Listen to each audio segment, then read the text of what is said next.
Olá pessoal, primeiro vídeo de 2025, feliz ano novo. Decidi gravar esse vídeo hoje para falar um pouco sobre esse começo de ano, principalmente para o pessoal que está começando a se programar, né, para as mudanças que estão acontecendo de uma forma geral, principalmente aqui nos Estados Unidos. Uma das notícias que vem correndo aí é principalmente da revisão do visto de H1B, né, para pessoas que estão querendo migrar e obter trabalho nos Estados Unidos. Eu recebi muita pergunta sobre isso, sobre visto de trabalho e tudo mais. E eu posso falar sobre a minha experiência, porque quando eu mudei para os Estados Unidos, eu mudei com H1B. Né? H1B é o visto de trabalho, onde você tem que ter um sponsor, né? Tem uma empresa que já te contrate. Então, no meu caso, por exemplo, quando eu saí do Brasil, a CompContec, que é uma empresa aqui do Texas, ela foi a empresa que me contratou e fez toda a papelada do visto.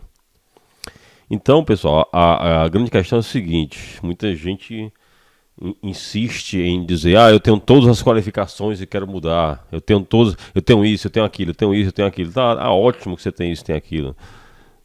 O primeiro passo é encontrar uma empresa onde você vai aplicar para a vaga e eles vão estar dispostos a fazer o sponsorship do seu visto, né?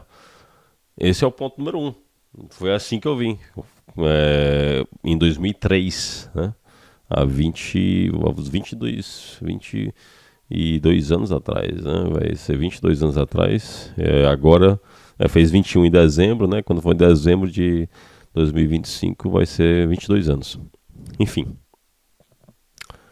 o meu ponto é, vocês vão encontrar uma vaga. Hoje em dia encontrar a vaga a dificuldade não é tão grande. Você pode fazer consultas no próprio LinkedIn ou ir direto no site da empresa e aplicar direto. Agora, o que acontece é o seguinte, né, pessoal? Não é porque o H1B vai ter uma relaxada e vão ter mais vagas, que isso imediatamente aumenta a probabilidade, porque a concorrência é grande. Essa que é a realidade. A concorrência ela é muito grande. Então, principalmente do ponto de vista de quem está contratando. Por exemplo, eu gerencio um time, né? Então, se o meu departamento não tiver budget, não tiver orçamento, por exemplo, para bancar um visto, né? Se a gente tiver orçamento para bancar o visto, eu não tenho como bancar o visto. Então, quando alguém aplica para a vaga e essa pessoa está no Brasil, por exemplo, e a vaga, digamos, é aqui nos Estados Unidos, a pessoa pode ser boa, pode ter a qualificação, mas se eu não tiver o orçamento, não adianta. Eu nem vou selecionar aquela pessoa porque eu não tenho orçamento. Então, isso é que acontece muito. Você pode ter as qualificações, mas a empresa que você aplicou não tem orçamento, não tem budget para trazer alguém de fora. Então, a probabilidade ela aumenta quando o requisito, digamos assim, da vaga tem algo que você tem um diferencial. Entendeu? Por exemplo, na época que eu vim em 2003, um dos requisitos era que soubesse Exchange 5.5, soubesse isso, vários requisitos técnicos, mas tinham lá um requisito que era importantíssimo, saber falar português. Então isso me ajudou na época, né? Por quê? Porque não tinha candidatos locais com as qualificações técnicas e mais a desenvoltura do português. Então isso me ajudou muito. Tiveram outras pessoas do Brasil que aplicaram? Sim, né? Eu tive que concorrer com outras pessoas do Brasil também. Mas pelo menos nós tínhamos uma porta um pouco mais aberta, por quê? Por causa desse pré-requisito. Então quando você está aplicando para uma vaga nos Estados Unidos, você tem que lembrar de tudo isso. E também lembrar de saber falar inglês. E quando eu falo saber falar inglês, não é apenas, digamos assim, escrever. É se comunicar, passar por uma entrevista completa, saber articular as palavras, saber descrever um cenário, saber explicar uma tecnologia. Tem que saber falar, entendeu? Então, esse é um ponto importantíssimo que muita gente ignora. Eu falo disso em quase todos os vídeos de carreira, eu falo que o inglês é fundamental. Agora, por mais que os olhos sempre, por muitas vezes, ele venha para os Estados Unidos, eu sou a favor de que imigração, né, você migrar para um outro país, seja Estados Unidos, Canadá, Austrália ou em algum país da Europa, ele é sempre um ponto positivo na sua carreira, porque você ganha culturalmente, você ganha conhecimento de mercado, tá? Você se valoriza. Então, muitas vezes, se você não conseguir a imigração direta para os Estados Unidos, vá para um outro país, né? E depois migra para os Estados Unidos.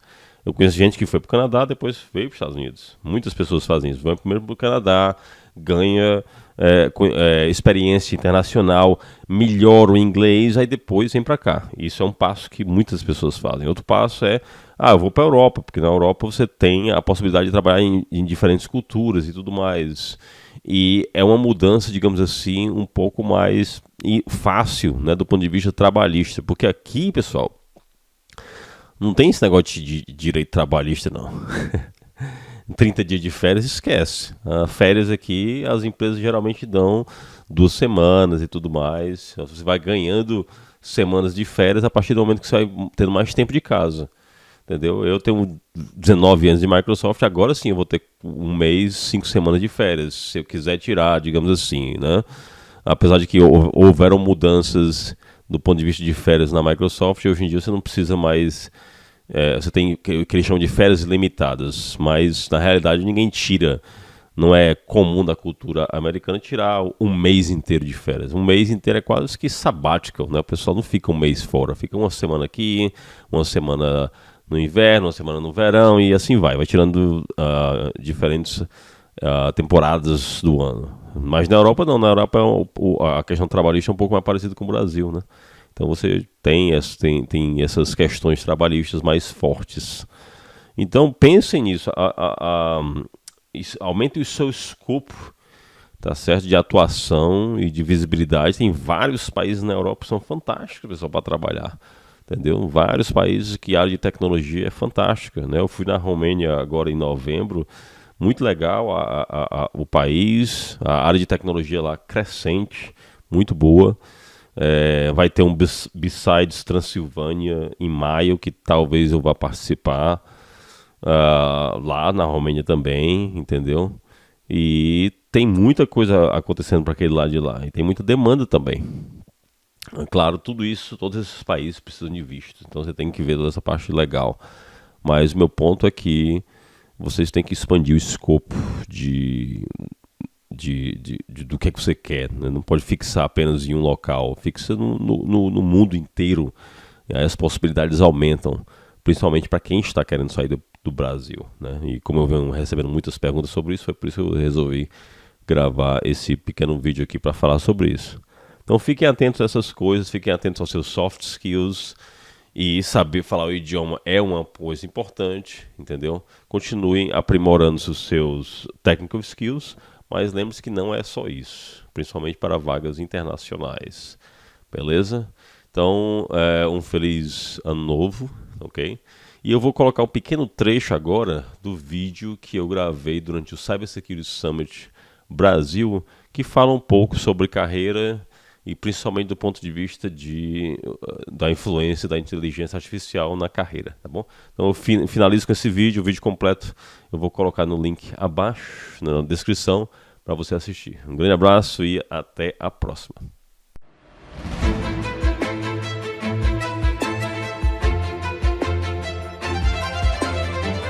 Você falou sobre também o trabalho da AI, sobre analistas, né? Que isso vai dar uma bela chacoalhada no mercado, porque será que a gente vai ver agora menos a evidência de necessidade tão técnica perante a análise de log e mais voltada a um prompt? Então a gente está vendo aí um engenheiro de prompt voltado à cibersegurança, ao invés de você, né, na unha, ficar caçando log. Quando se trata do uso da AI para facilitar a interpretação da informação, a interpretação dos logs, com certeza é uma ferramenta que vai te dar esse poder. Então o que acontece? Por que eu estava falando? Você não pode mais simplesmente ser técnico, você tem que agregar outro valor, né? Você tem que saber fazer, por exemplo, a tradução de análise desses dados para um executivo. Às vezes você não vai falar escovar bicho, por isso que o soft skill é tão importante. E é o fator que diferencia a gente como humano. É o soft skill. Então, qual o fator da gente que a gente pode trazer e agregar, utilizar o AI como uma ferramenta? Porque é uma ferramenta. Ele não vai ser um replacement, né, para o ser humano. Ele vai ser uma ferramenta e a gente precisa dominar aquilo, tá certo? E trazer o critical thinking, trazer, tá certo? O open mindset, tudo para a mesa, tá certo? E Yuri, para a gente terminar aqui, falar um pouco do seu livro, como tem sido, sucesso mundial. Cara, sucesso. Foi o primeiro livro que eu lancei também em Audible formato, então ele está disponível também no Audible. E tem muita gente que está adquirindo em Audible, porque o pessoal gosta de ouvir quando está dirigindo e tudo mais. Excelentes reviews. Dentro da bookauthority.org, ele já está no top 5 dos que são recomendados para carreira, o que para mim foi excelente, porque ele é um livro de cibersegurança, voltado para a carreira de cibersegurança. Aí você olha os top 5 lá, são carreiras de forma genérica, dicas gerais. Então é muito interessante você ver o impacto que esse livro está trazendo, para pessoas que estão saindo da faculdade, para pessoas que estão migrando da tecnologia para cyber. Eu tenho gente que trabalha com tecnologia há 20 anos, comprou o livro e falou assim, cara, esse livro abriu minha mente para saber o que fazer. Então esse tipo de feedback é fantástico, entendeu? Yuri, mais uma vez, obrigado por estar com a gente. Mais uma vez, seja bem-vindo ao Brasil e que o futuro sempre nos traga junto. Obrigado, meu amigo, mais uma vez pelo convite. Parabéns por você e o Marco por esse evento fantástico.